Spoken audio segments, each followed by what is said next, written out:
Everyone, welcome back to my YouTube channel. So ngayon, yung iba hindi pa nila alam to. Sino ang nagsimula ng Google? Ang nagsimula ng Google is si Larry Page at si Sergey Brin. Okay? So, as you can see, kumbaga karamihan dalawa yung mag-partner. So, as a businessman or entrepreneur, okay, yun din naman talaga eh. Mas maganda na partner kayo. Pwede mag-asawa or mag-best friend.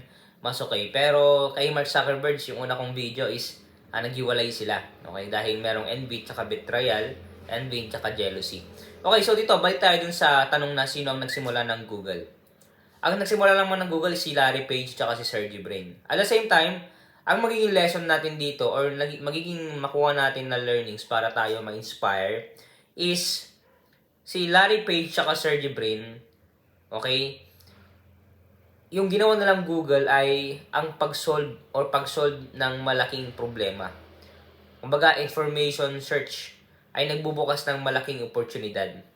Ako, natuto ako sa mga hindi ko alam na term, hindi ko alam na language, hindi ko alam na mga ibig sabihin nito. Nakakatulong sa akin yung Google. Okay? Yung iba, ginagamit nila sa masama, pero madaming nakaka-appreciate sa ginawa nilang platform, okay, na Google. Okay?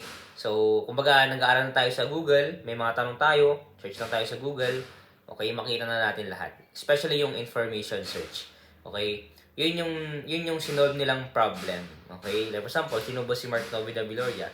So, makita niyo sa Google na ito ay isang YouTuber. Okay? At madami pang iba. Okay? Yun yung naging lesson learned para sa akin.